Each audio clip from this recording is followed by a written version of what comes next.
இன்றைக்கி நம்ம பார்க்க போகிறது ரீட்ரேஸ்மெண்ட். ஸோ லாஸ்ட் வீடியோவில் நம்ம ரிவர்சல்ஸ் அண்ட் தென் ஒரு ட்ரெண்டிங் மார்க்கெட்டில் எப்படி ட்ரேட் பண்ணணும் அப்படின்றது பார்த்துருப்போம். ஸோ நான் ஆல்ரெடி வந்து ரீட்ரேஸ்மெண்ட்டை பற்றி நிறைய வீடியோஸில் வந்து சைடாக கொடுத்துருக்கேன். ஸோ ரீட்ரேஸ்மெண்ட்னா இப்படி தான், ரீட்ரேஸ்மெண்ட்னா இப்படி தான் நிறைய வீடியோலையும் ஒரு சைடாக ஒரு இன்ஃபர்மேஷனாக கொடுத்துருப்பேன். பட் அது ஒரு வீடியோவாக கொடுக்குறத வந்து பெட்டராக இருக்கும். ஸோ அதை பற்றி தான் இந்த வீடியோ இருக்குது. ஸோ உங்களுக்கு சில பேர்த்துக்கு தெரிஞ்சிருக்கலாம், நான் ஆல்ரெடி இந்த வீடியோ ஃபுல்லாக பார்த்துருந்தீங்கன்னு தெரிஞ்சிருக்கணும். நான் ரீட்ரேஸ்மெண்ட் பற்றி நான் ஆல்ரெடி வந்து ஃபுல் டீட்டெயிலாக வந்து சொல்லியிருப்பேன். ஸோ ரீட்ரேஸ்மெண்ட்ன்றது ஒரு லெவல் பிரேக் அவுட் ஆனால் மறுபடியும் ஒரு சப்போர்ட் எடுத்து அந்த ட்ரெண்டை கண்டினியூ பண்ணுறதுக்காக பையர்ஸ் ஒரு லெவல், அதாவது ஒரு லெவல் அப்கிரேட் பண்ணுற மாதிரி அவன் பண்ணுவான். அதுதான் வந்து பார்த்திங்கன்னா ஒரு ரீட்ரேஸ்மெண்ட். ஓகேங்களா? ஸோ வெயிட் பண்ணுங்கள்.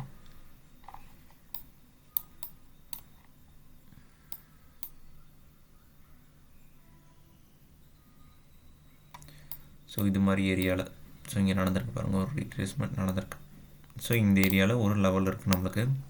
ஸோ அழகாக மார்க்கெட் அந்த ஏரியாவை பிரேக் அவுட் பண்ணி ஒரு ரீட்ரேஸ்மெண்ட் பண்ணுறான். ஸோ இந்த ரீட்ரேஸ்மெண்ட் எதுக்காகனா, ஒரு ட்ரெண்ட் ஸ்ட்ராங்காக இருக்குன்னா அப்படியே கீழே போயிட்டே இருக்காது. அது என்ன பண்ணும், ஸ்ட்ராங்காக இருக்கானா ஒரு ரீட்ரேஸ்மெண்ட் எடுப்பான், மறுபடியும் ஒரு புல் பேக் எடுப்பான், மறுபடியும் இப்படி எடுத்து தான் கீழே போவான். ஸோ இந்த இதுக்கு மேலே இங்கேருந்து ரிவர்ஸாக இங்கே மேலே வந்து மறுபடியும் லெவல் எடுக்கிறாங்க பார்த்தீங்களா, அந்த ஏரியாவை ரீட்ரேஸ்மெண்ட் சொல்லலாம். அல்லது அதையவே பிரேக் பண்ணிட்டானா அதை வந்து ஒரு ரிவர்ஸலாக நம்ம வந்து கன்சிடர் பண்ணிக்கணும். ஓகேங்களா? ஸோ ரீட்ரேஸ்மெண்ட்ன்றது இவ்வளோ தான். ஒரு லெவல் இருக்குது, ஆல்ரெடி சொல்லியிருப்பேன், ஸ்ட்ராங் லெவல் மொமெண்டம் லெவலில் தான் வந்து அதிகமாக வந்து மார்க்கெட் வந்து ரீட்ரேஸ்மெண்ட் பண்ணும். இன்டர்மீடியட் லெவலில் மார்க்கெட் அந்த அளவுக்கு ரீட்ரேஸ்மெண்ட் வராது. ஸ்ட்ராங் லெவல்லையும் மொமெண்டம் லெவல்லையும் தான் வந்து அதிகமான ரீட்ரேஸ்மெண்ட் வரும். இன்டர்மீடியட்டில் அவ்வளோக்கா வராது. ஓகேங்களா? ஐ மீன் வராதுன்னா ஒரு 80% வந்து ரீட்ரேஸ்மெண்ட் வந்து இன்டர்மீடியட்டில் வராது. சாரி. ஓகேங்களா? ஸோ கொஞ்சம் கோல்டாக இருக்கும் வாய்ஸு, கோல்டு முடிஞ்சிருச்சு. ஓகே, லெட்ஸ் பார்ப்போம்.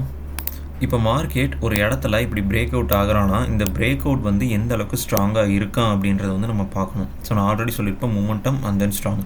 நீங்கள் இந்த சைட் நீங்கள் கேண்டல் ஸ்டிக் சைக்காலஜி பற்றி நான் சொல்லியிருப்பேன். ஸோ இந்த ஏரியாவில் நீங்கள் பார்த்தீங்கன்னா அந்த அளவுக்கு பையஸ் வந்து இருக்க மாட்டான். பார்த்தீங்களா, அந்த அளவுக்கு பையஸ் வந்து இல்லை. ஸ்ட்ராங்கான ஒரு பிரேக் அவுட் தான் கொடுத்துருக்கான். சின்ன சின்ன ரிஜெக்ஷன் தான் இருக்குது. ஆனால் இது வரைக்குமே பையர் வந்து வந்திருக்கான். அண்ட் தென் நீங்கள் இந்த இடத்துல நீங்கள் ஒரு பாயிண்ட்டை நோட் பண்ணியிருப்பீங்க, ஒரு லெவல் பிரேக் அவுட் ஆகிருக்கு, இந்த ஏரியாவில் ஒன்றும் ரீட்ரேஸ்மெண்ட் ஆகலை. ஆனால் நம்ம எப்படி கண்டுபிடிக்கணும்னா, ஒரு பிரேக் அவுட் ஆகும்போது, நான் ஆல்ரெடி நிறைய வீடியோவில் சொல்லிட்டேன், ஒரு பிரேக் அவுட் ஆகும்போது அதோட மொமெண்டம் வீக்னஸ் ஆனால் தான் அந்த ஏரியாவில் ரீட்ரேஸ்மெண்ட்டுக்கு வாய்ப்பு அதிகம் அப்படின்னு சொல்லியிருக்கேன். மார்க்கெட் இது வரைக்கும் பார்த்திங்கன்னா ரீட்ரேஸ்மெண்ட்டுக்கு வாய்ப்பு இல்லை. இந்த ரெட் கேண்டில் வரைக்கும் வாய்ப்பு இல்லை. ஆனால் இந்த ஏரியாவில் பாருங்கள், ஒரு க்ரீன் கேண்டில் ஃபார்மேஷன் ஆனதுனால மட்டுமே அங்கே வந்து ரிவர்சலுக்கு வாய்ப்பு இருக்குன்னு சொல்லலை. ப்ரீவியஸ் அதோடய விக்கை பிரேக் பண்ணி ஒரு நியூ ஹை க்ரியேட் பண்ணியிருக்கான். நல்லா பாருங்கள், ப்ரீவியஸ் விக்கை வந்து பிரேக் பண்ணி ஒரு நியூ ஹை க்ரியேட் பண்ணியிருக்கான். நான் லெவல் வச்சே காமிக்கிறேன். ஜஸ்ட் ஒரு க்ரீன் கேண்டில் வந்தனால அந்த ஏரியாவில் இதான்னு சொல்லலை.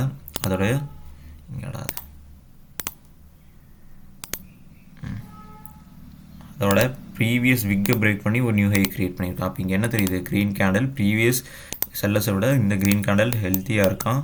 அண்ட் தென் ப்ரீவியஸ் ஹையை விட இந்த ஏரியாவில் நியூ ஹையாக க்ரியேட் பண்ணிட்டான். அப்போ என்ன தெரியுது, இந்த ஏரியாவில் பையர் வந்து ஃபைட் பண்ணியிருக்கான். நெக்ஸ்ட்டு கேண்டில் அவனுடைய ஃபுல் ப்ரெஷர் கொடுத்து மர்போசா கேண்டில் மாதிரி ஃபார்ம் பண்ணியிருக்கான் பாருங்கள். ஸோ நான் ஆல்ரெடி வீடியோவில் ஜஸ்டின் கேண்டில் பற்றி சொல்லியிருப்பேன், ஒரு மர்போசா கேண்டில், அது பற்றி தனியாக வீடியோவும் கொடுக்குறேன் நான். அவனுடைய ஃபுல் பவர் கொடுத்து ஒரு ரீட்ரேஸ்மெண்ட் கேண்டலாக கன்சிடர் ஆகுது. அண்ட் தென் பாருங்கள், பையஸ் அழகாக வந்து ஒரு மூட்டத்தை வந்து க்ரியேட் பண்ணுறான். ஸோ இந்த ஏரியாவில் தெரிஞ்சிச்சு பையஸ் ரிவர்ஸ்ன்ட்டு. ஸோ நெக்ஸ்ட்டு லெவல் எங்கே இருக்குது, நம்மளுக்கு இங்கே தான் இருக்குது. அப்போ என்ன பண்ணலாம், அழகாக இந்த கேண்டலில் நமக்கு கால் ஆப்ஷன் போகலாம். ஏன் கால் ஆப்ஷன் போகலாம், ஃபஸ்ட் பாயிண்ட், நம்மளுக்கு இந்த ஏரியாவில் ஒன்றும் ரீட்ரேஸ்மெண்ட் வரல. இது வரைக்கும் ஸ்ட்ராங்காக இருந்த செல்லர் இதுக்கப்புறம் பையஸ் வந்து ஃபைட் பண்ணிட்டான் அந்த 4 கேண்டலில். ஸோ பையஸ் ஸ்ட்ராங்காக இருக்கான்றது செகண்ட் கன்ஃபர்மேஷன் ஆயிடுச்சு நம்மளுக்கு. இந்த ஏரியாவில் நம்மளுக்கு ஒன்றும் ரீட்ரேஸ்மெண்ட் ஆகலை அப்படின்றது தெரிஞ்சிச்சு.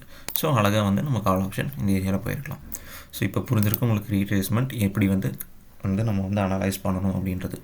ஒரு லெவல் ஒரு பிரேக் அவுட்டாக கொடுக்குதுன்னா அந்த மொமெண்டம் ஸ்ட்ராங்காக இருக்கானா அல்லது வீக்காக இருக்கானான்னு பார்க்கணும். ஸ்ட்ராங்காக இருந்தால் ரிவர்சலுக்கு நம்ம வந்து ட்ரை பண்ணக்கூடாது.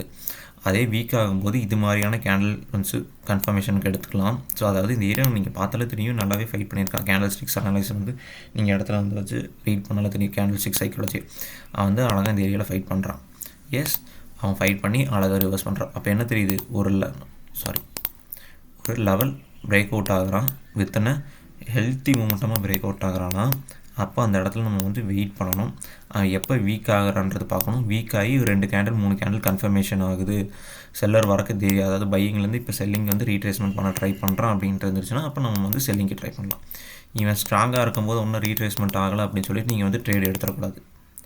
இவன் ஸ்ட்ராங்காக இருக்கான், பட் இந்த ஏரியாவில் அவன் வீக்னஸே இல்லை, ஆனால் ஒன்றும் ரீட்ரேஸ்மெண்ட் ஆகலைன்னு சொல்லிட்டு நீங்கள் வந்து செல்லிங்க்கு போயிடக்கூடாது.